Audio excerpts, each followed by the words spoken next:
Sharp and myself, Dr. Young. Oh, is this another one of those boring psych evaluation tests? No, it's not. So, you're the famous Joker. In the flesh. So, Doc, do you want me to look at the ink blots again? The first one is a kitten I had when I was a child. The second is, let's see, a dead elephant. The third is a... Funny. Now let's skip the jokes. Skip the jokes? Hey, Sharpie, didn't she get my permanent record? Be quiet, clown. Every doctor that has ever interviewed you claims a different type of psychosis. Everything from multiple personality disorders to, well, the list is endless. I do my best. Well, I don't believe it. Anything can be cured given the correct treatment. And you think you can cure me? Oh, I know I can. Tape patient interview 17. Joker remains uncooperative. My earlier diagnosis remains true. I believe he enjoys his persona too much. What's up, Doc? Today I thought we'd try something different. Oh, you make me blush, Doc. I have a girlfriend.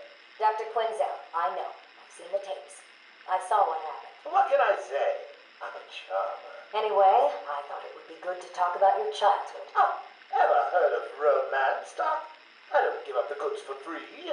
You'll have to try harder. What are you hiding? Didn't you hear me? You scratch my back, Doc, and, well, I won't have you wrapped in plastic and left in a gutter. Tape patient interview 20. Joker is more interesting than I originally believed. When Project Titan is operational, I believe Joker will be the perfect test subject. Good afternoon. Today I thought I'd skip back to our previous conversations about your family. Of course. I was born in a small fishing village. I always wanted to join the circus, but my father wouldn't really let me. I don't believe you. My father was a cop. 1 week from retirement when the mob... I've seen the movie. What are you scared of? Scared? Yes, scared. There's obviously something. Something that made you what you are. What if I'm too scared to remember? It hurts too much. Then I can help you.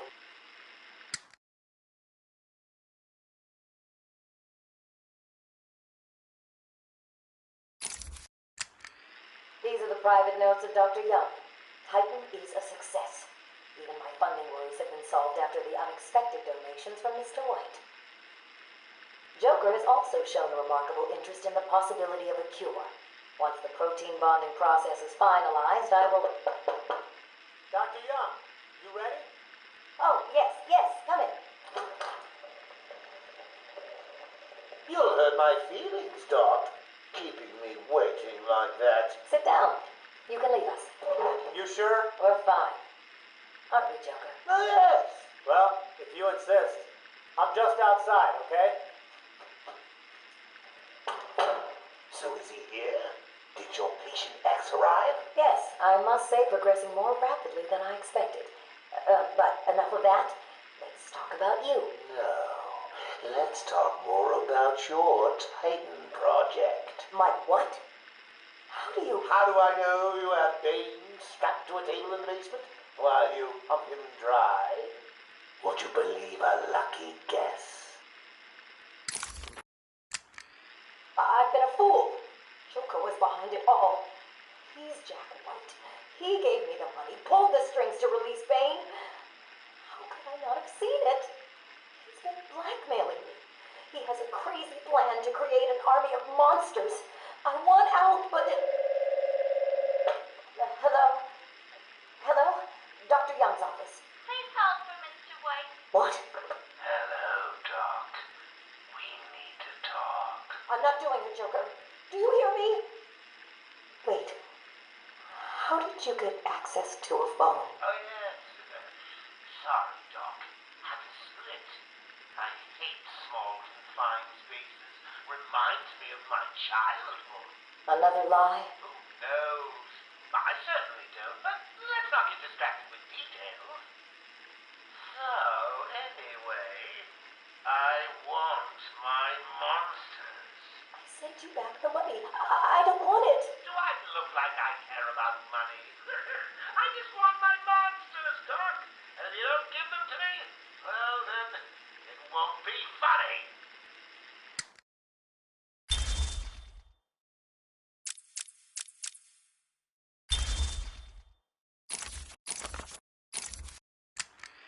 Taped patient evaluation 1. Patient name is Victor Zaz. Diagnosed clinically insane after the murder of at least 20 women in the Gotham area. Hello, Victor. I'm Dr. Cassidy. Seeing as this is our first session, let's spend some time getting to know each other. I don't need to know you, Miss Cassidy. Everything is meaningless. Don't you think that's a very negative outlook on life, Victor? You've no doubt read my file. Yes, I have. It says you come from a wealthy family, that your parents died, how you lost all the money gambling. And none of it matters. Why do you keep saying that, Victor? Because the only thing that does matter is the mark. Have you seen my work, Miss Cassidy? If you're referring to the marks on your... Of course I mean my tally marks. And I have a space for yours. Do you want to see where? Taped patient evaluation 5. Victor is not responding well to treatment. Victor, yesterday we spoke about the people you killed. Ah, the zombies. They are all people, Victor. They are zombies. Continuously shuffling through the daily grind, waiting for someone to liberate them. You mean kill them? The police report states that you've murdered, or liberated, if you like, 20 young women in the last 3 months.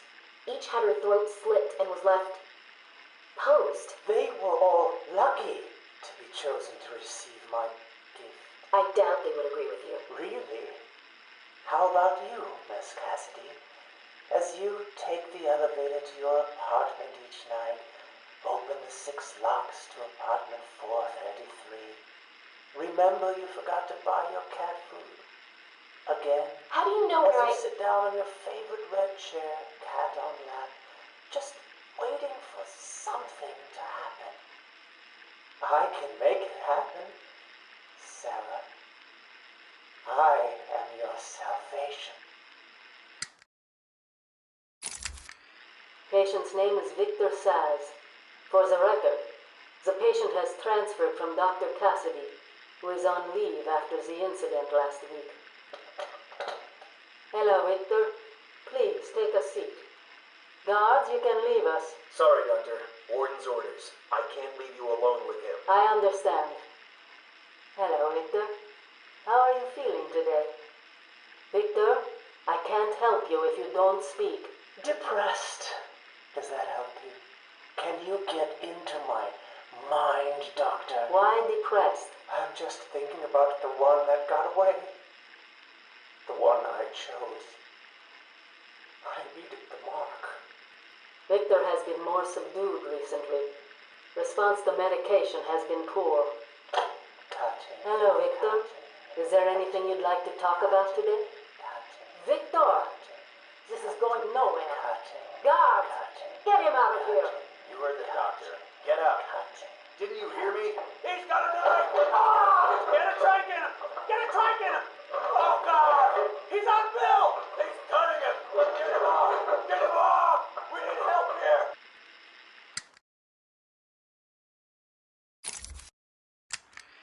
Victor has been in isolation since the attack on Zagar last week. As I wait for him to be brought up to me, I have had time to... I am increasingly worried he cannot be cured. He has no empathy for his victims. Deep down, I believe he views all of us as potential victims.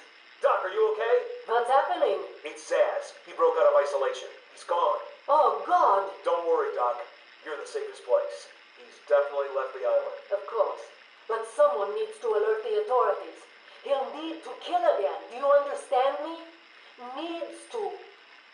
Oh, no. He's gone after Dr. Cassidy.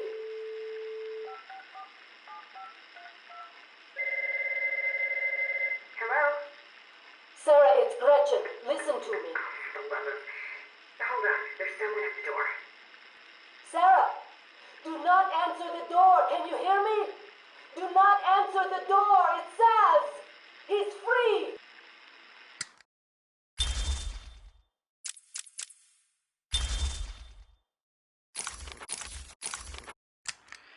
Is he here yet? You're kidding me, right? That thing's not a man. My God! Hello. My name is Dr. Gretchen Whistler. Do you understand me? Yeah, I hear you, bitch. So when's dinner? I'm getting hungry.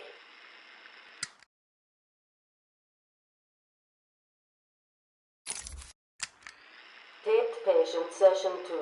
Patient name, Waylon Jones, a.k.a. Killer Croc. So, is this the part where you try and reason with me? Find out why I did it, Doc. We're here to help you, Mr. Jones. You got a cure for me then, Doc? Can you make me normal? Normal is a poor choice of words. No one's really normal, are they? Figured as much. So, how about this, Doc? You let me go now, and I won't eat you. You don't really eat people. It's just an urban myth. Oh, you think?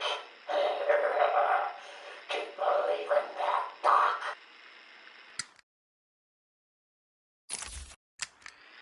Sit down and shut up. You think I'm scared of you, Cash?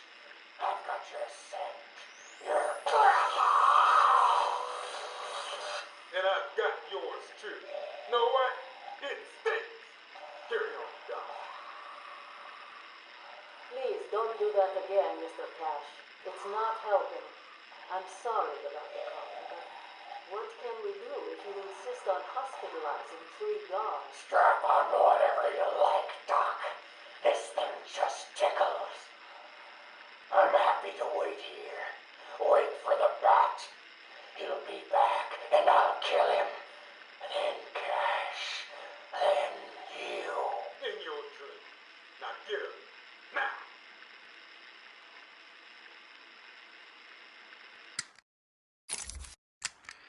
Patient interview, Waylon Jones. Progress has been slow.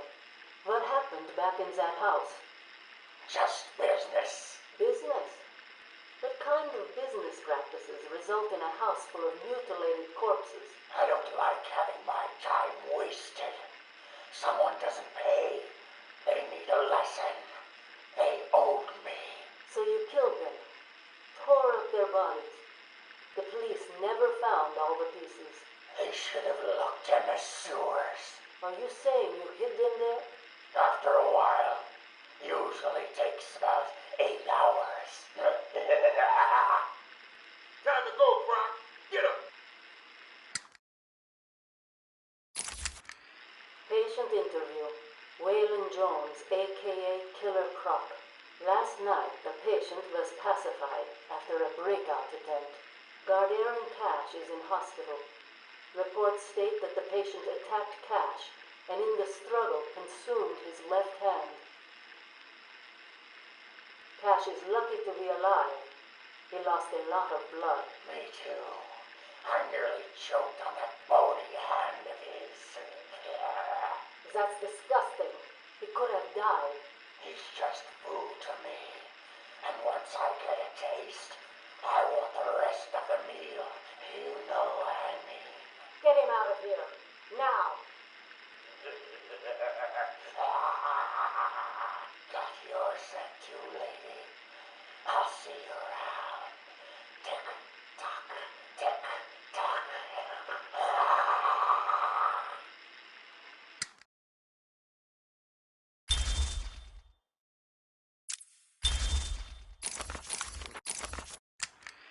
Patient interview 21. Patient's name is Edward Nigma, also known as the Riddler. So, Edward, Warden Sharp tells me you've been leaving threatening riddles scrawled on the asylum walls. Again. One would have to be severely paranoid to read threats into harmless riddles, Dr. Young. May I test you with one? Very well. What is it that walks on 4 legs, then 2 legs, and finally 3 legs? A human being. As a baby, it crawls on 4 legs. As an adult, it walks on 2. And in later years, it uses a cane. Good try. But the answer to all 3 is a baby. True, it crawls on all 4s, but cut off its legs and it can only wiggle on 2 limbs. Give it a crutch, it can hobble around on 3. You see? It's horrible. How can you even joke about that? Easily, Doctor. It's not my baby.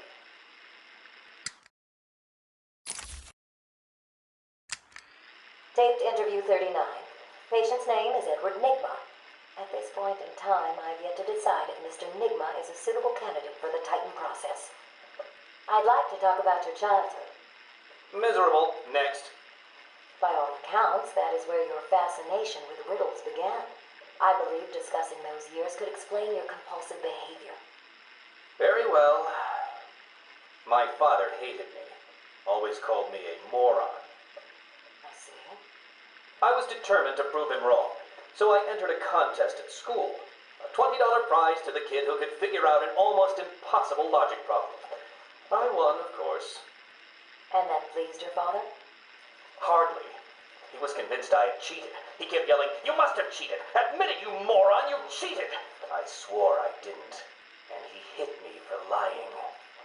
I'm sorry to hear that, Edward. Don't be. He was right. Patient interview 44. This is yet another interview with Edward Nigma. I have yet to make up my mind whether he's a genius or just deluded.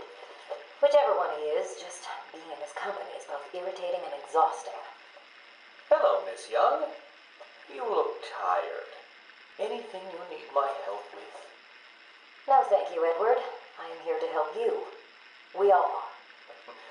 Forgive my arrogance, Doctor, but if you think I need your help, well, you're in the right place. Let's look at it a different way. Throughout your career, you have specialized in bizarre traps and convoluted clues that more often than not result in the death of the unfortunate participants. And if the citizens of Gotham were smarter, my games would be merely an amusing diversion. Instead of death traps. You really should be thanking me.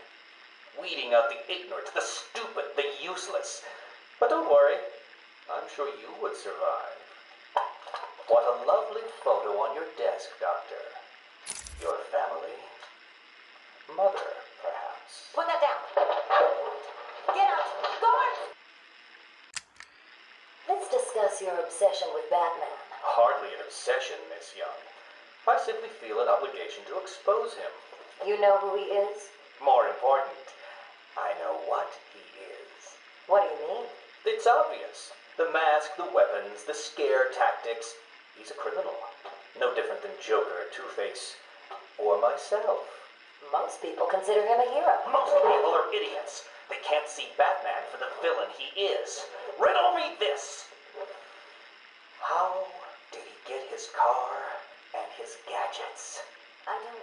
With money stolen from the criminals he defeats. Why does Gordon turn a blind eye to his antics? Batman bribes him. The answers are right in front of your stupid, gawking face. Edward, please, calm down. Wake up, Gotham! No sane, law-abiding man does those things. No one's that selfless. Batman is as vile as they come. Security! Security!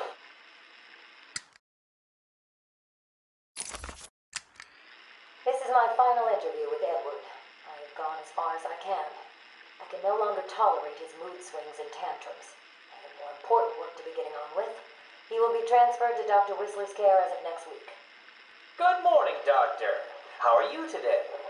Fine, thank you, Edward. You're in a good mood. I'm always in rare spirits when I'm about to be released. Edward, you know you don't come up for parole for another 3 years. First thing I'll do is have dinner at that Italian place on 19th Street. Seriously, Edward. I only hope Joker hasn't completely trashed the city. Oh well, I'm sure I'll find out soon enough. Wait, have you been in contact with the Joker? He escaped Arkham weeks ago.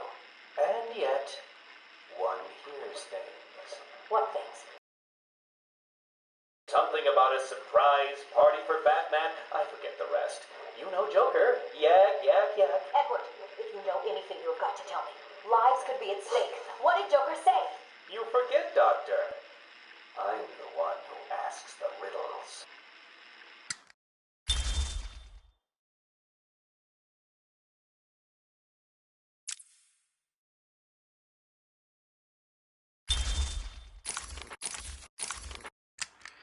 Patient interview.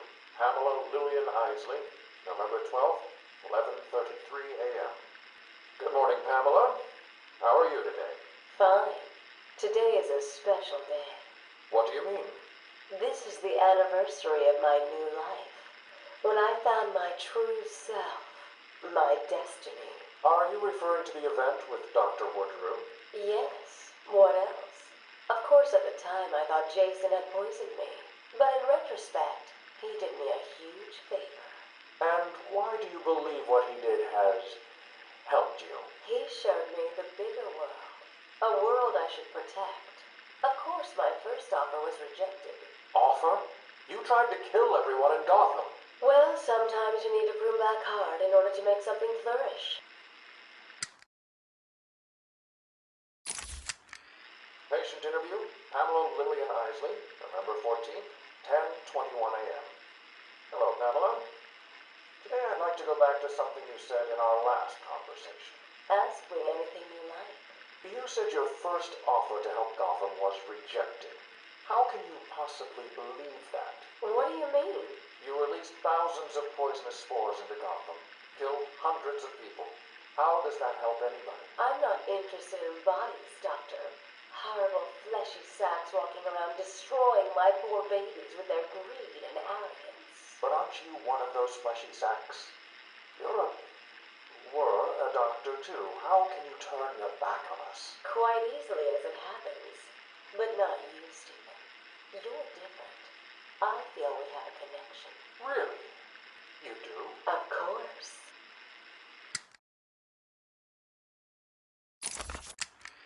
Pamela, I got you what you asked for. Do you like it? Oh, yes, Stephen, I love it. Such a beautiful flower. Do you mind if I keep it? Oh, no, Pamela, I can't leave it. It's against all the rules. I'll just bring it and show it to you when I visit. But it's me, Stephen. I get so lonely on my own. You wouldn't want me to be lonely, would you? No, of course not. Keep it. Just don't let anyone see. Really, no one. You can trust me, Stephen. Thank you. Now give me a kiss. I can't. People will see. No one's watching. What's wrong with you? Don't you love me? Call me Ivy. Of course I love you.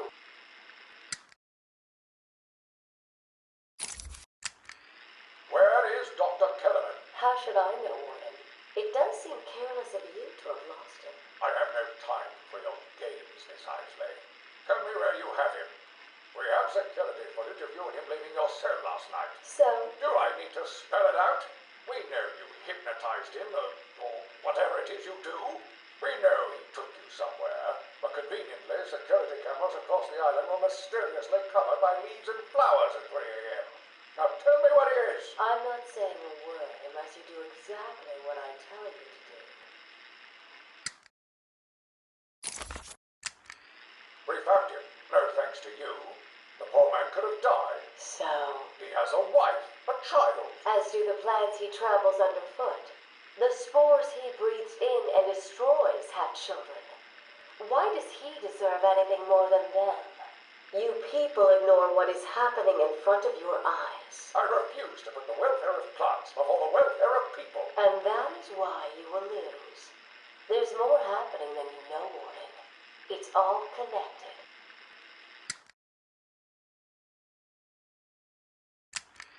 We found him. No thanks to you. The poor man could have died. So, He has a wife, a child. as do the plants he travels underfoot.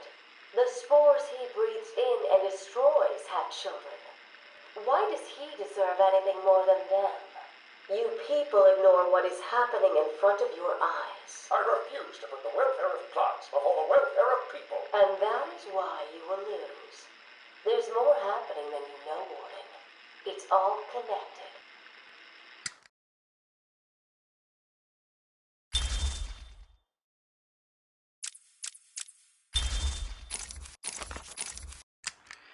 Harleen Quinzel? Call me Harley. Everyone does. I'm surprised you want to intern here at Arkham. I've always had a thing for extreme personalities. You can't deny there's an element of glamour to these super criminals. I'll warn you right now. These are hardcore psychotics. Most would rather kill you than speak to you. I'm sure I'll be fine, Doctor. They'll eat you for breakfast. I mean it. One or two of them will enjoy it too. Be careful.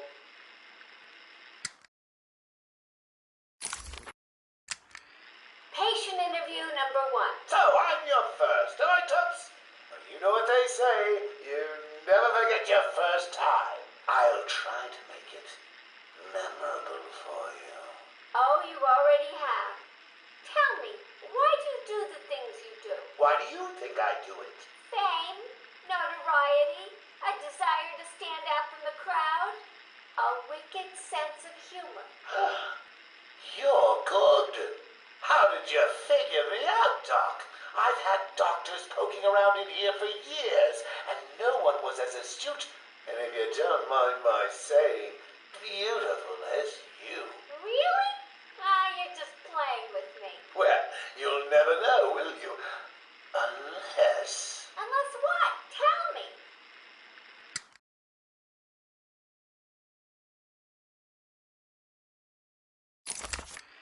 Care to tell me how these got in my office? Simple, really. I put them there. Why? You don't like flowers? I think the guards would be interested to know you've been out of your cell. Oh, if you really were going to tell, you already would have. How do you know I haven't already? Oh, sweet. I like you. I really do. Even your name. Rework it a bit and we get... Harley Quinn, like the clown. I know, I've heard it before. It's a name that puts a smile on my face. It makes me think there's someone here I can relate to. Someone who might like to hear my secrets. Really? Go on. Not here, my dear. Too many ears and eyes. Come back tonight. I'll be ready for you.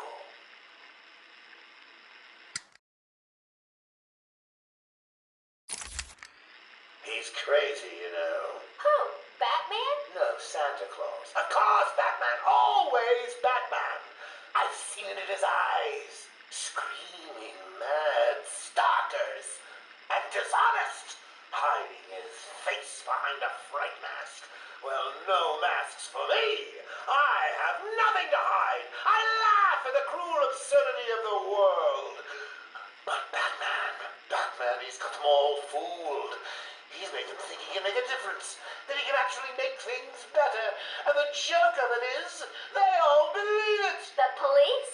The police, the media, the frickin' junior rangers. Every last sack of walking meat in this urban cesspool. Listen, sweets. Batman knows we're all on the same funhouse slide into madness. Why won't he admit it? He's up there in his belfry laughing at us. And the real gag is the miserable liar is allowed to run free while I'm in here. That's really incisive. Then you understand, don't you? You know why I do what I have to do. You know Gotham's only real savior is me.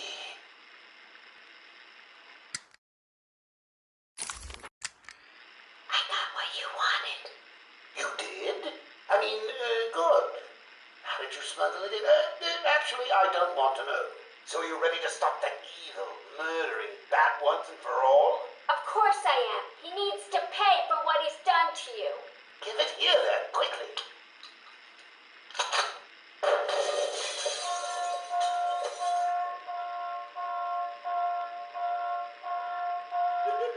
Come on, Doc. We've got ourselves a bat to kill. The doc's outputting. Say hello to your new and improved Harley Quinn.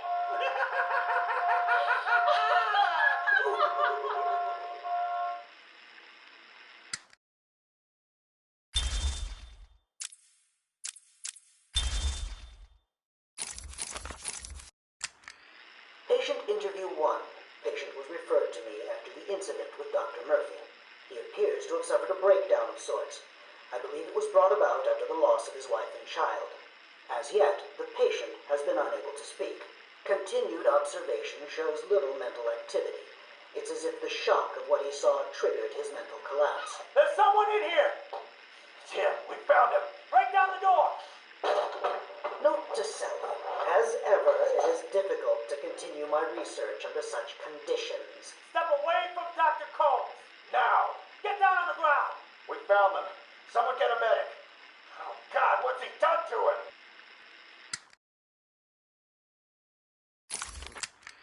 Patient interview 6. Dr. Crane has been back in custody for 3 weeks. Regular sessions have been inconclusive. I am not sure he is actually insane. Good evening, Stephen. How are you tonight? I'm conducting the session, Jonathan. Of course. If that helps you cope, I wouldn't have it any other way. Let's talk about the events 3 weeks ago. What did you think you'd achieve? Dr. Murphy is still in therapy. I wanted to understand him. His personal demons, his fears. It's all quite fascinating, really. But you were a respected doctor. A brilliant mind. Now just another resident in Arkham. Can I have a drink? A strong one? This kind of question bores me. I'm afraid not. Interesting choice of words, Doctor. Tell me, what are you afraid of?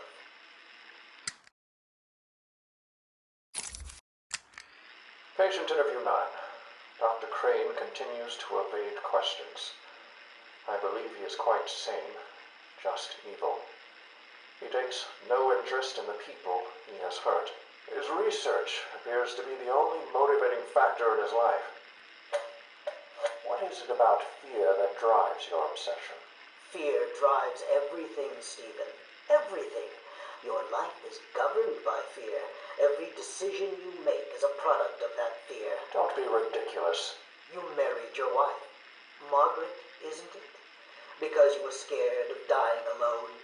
You have children because you're scared of leaving nothing behind that really matters. You go to the doctors because you're scared of dying. Do I need to go on? No. I think that will be all for today. Guards? Today I have I cannot say I am looking forward to it. I've been feeling anxious. I don't like to admit it, but I think he's getting to me. How are you today? I keep telling you, this is my session. It was your session, Doctor, but not anymore. Are you okay, Doc? I think... yes, Oh, he's fine. Just questioning his grip on reality. You should be doing the same any second. Mom? Is that you? Wait, what are you doing? Get off of me. Help! I need help here! I can't breathe! Like I said, you're all part of my experiment now.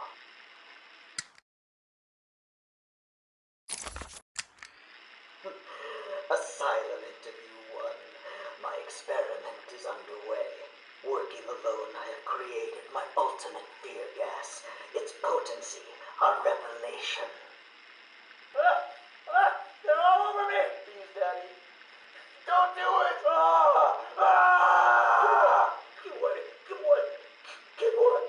I have popped enough gas into the medical center to break 100 minds. It should only be a matter of time before... What? Give it up. Now! How are you still standing? How come it's not affecting you? Who says it's not? I knew it. What was it like? What have you seen? Officer Cash, get this formula to the air conditioning system now. You failed, Crane. Again. I've been working with Dr. Kellogg creating an antidote to the toxins in your cologne. He fooled you, Crane. How does that make you feel? Threatened? Humiliated? Scared?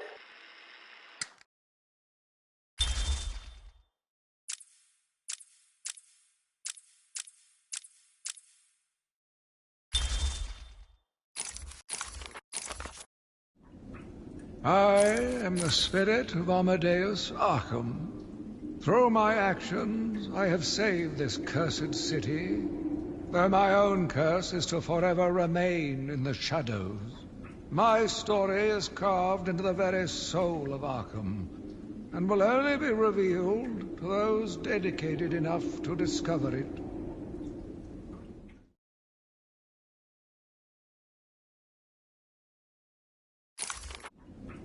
My family's blood ran through the heart of Gotham. We were doctors, politicians, and teachers. We have been the organ cleaning the arterial filth from the city. We have been its servants, giving all to protect it. And still it has chosen to hurt us.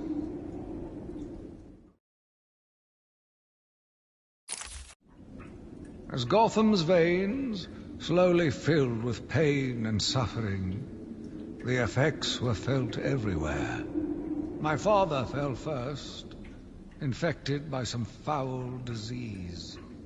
My mother lived on, but only in a dream. I returned to the family home to care for her, where she remained in her bed for as long as her body continued to breathe. Her tears kept me awake at night.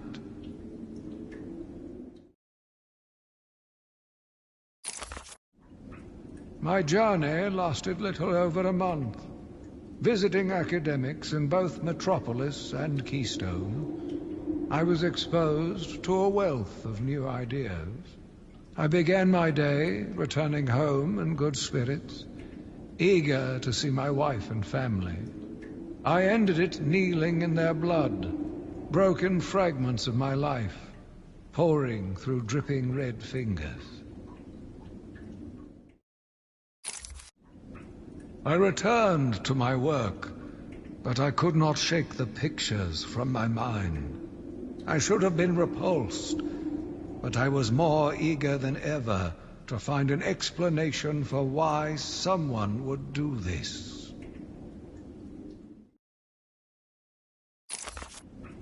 They brought the animal before me, shameless and barking like a mad dog. For what felt like days, I endured his boasts. He took pleasure recounting his actions, cataloguing his depraved crimes. What should have been revenge turned to pity. This poor dog needed my help.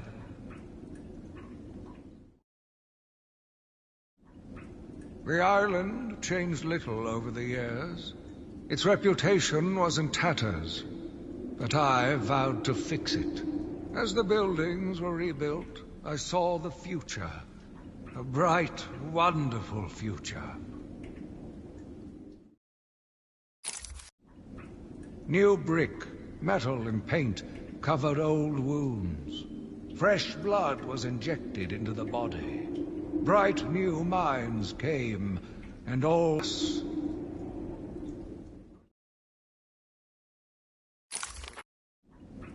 My family's killer stood in front of me. Years of therapy have deemed him sane. I was proud to see him walk free. In exchange for his liberty, the state required only a signature.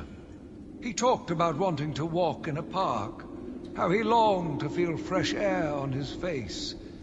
And then he took my father's fountain pen and killed my secretary. As he was subdued, he screamed out, pleading for forgiveness, for pity. But I had none. I watched as guards beat him to a stain on the floor. Spring was a turning point, a new beginning, a glorious realization of my true destiny. My family's killer perished in an unfortunate accident. These animals cannot be cured. Like dogs, they only respond to discipline. And if that fails, then I was afraid that these accidents would have to continue.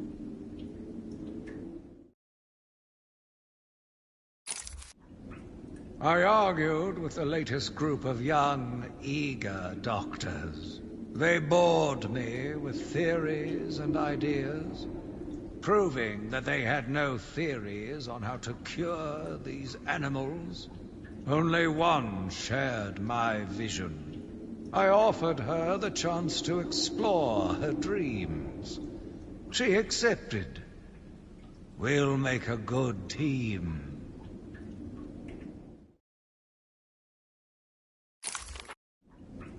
The Gotham police dragged a new patient to the island. They said he was responsible for the disappearance of hundreds of the city's vagrants. As I looked at his disgusting body, all scales and teeth, my mind ran free, dreaming of delicious punishments to break this monster. Doctors gathered around, poking it, examining, but only I knew what would cure him, once and for all.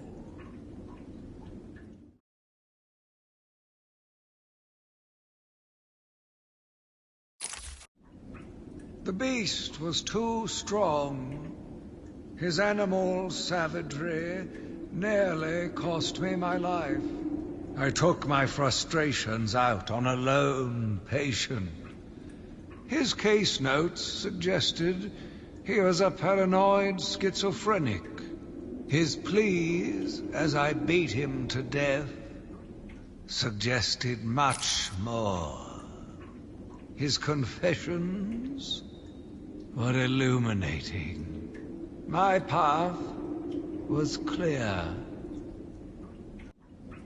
Every day I found the patients more distracting. Their insane mutterings and constant twitching disgusted me. There was only one way to cure this evil. Only one way to purify the city and ensure its future.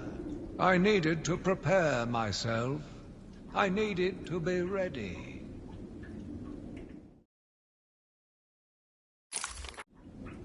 I had a sudden pang of conscience. I sought counsel from my priest on the choices I had made. I asked him if it was a sin to kill in order to save a life. The holy man said all life was sacred, but a judgment would not be upon my soul if I acted to save another. I left the confessional with my soul uplifted, convinced more than ever I am doing a service not only to mankind, but to God as well. I watched in silence as he brought in the woman. Her skin now a venomous green. The wanton creature no longer looked like a human being, much less a woman. The Bible says, "Suffer not a witch to live." Yet he has once again delivered this female atrocity to our care. Once I have dealt with the monster, I think it will be time to see if green wood does, in fact, burn.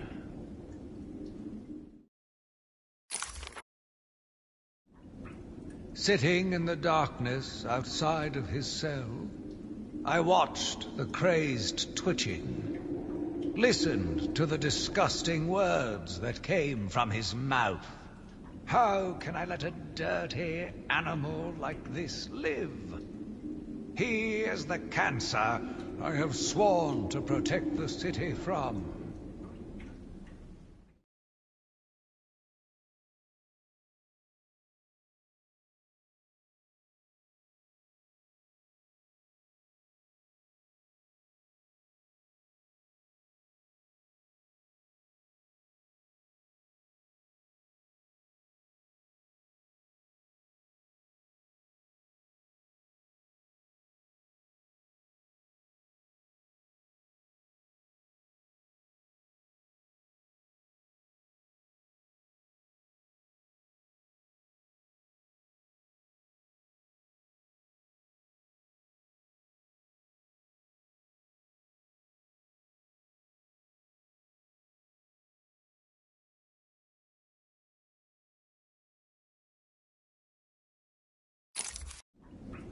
Curse me for a fool.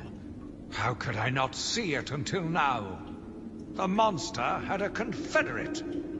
I hid in the darkness near his cell, and saw with my own eyes one of the doctors whispering to him. She looked at him through the transparent barrier with tenderness, with, dare I say, desire. My skin crawled with revulsion as she kissed the glass. Fighting the urge to dash the woman's head through the glass, I let her continue. The damnable clown might have shared secrets with her that would be useful once the mad dog has been executed. I'm sure the woman will reveal what she knows to me.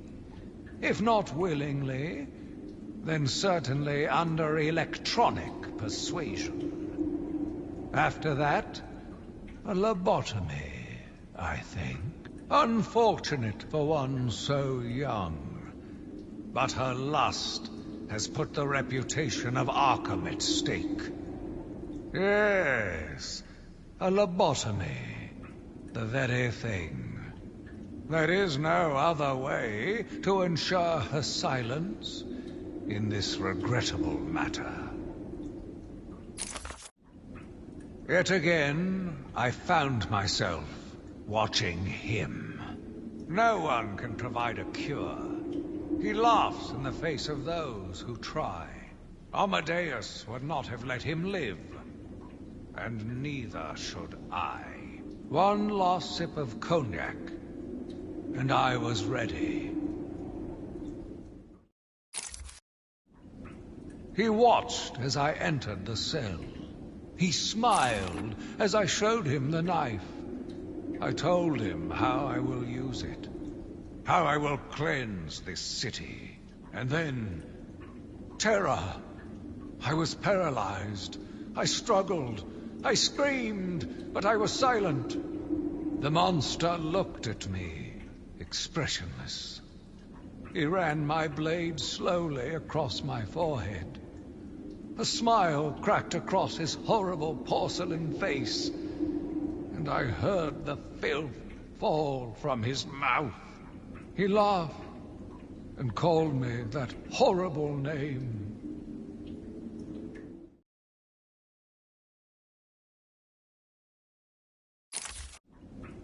I am the spirit of Amadeus Arkham.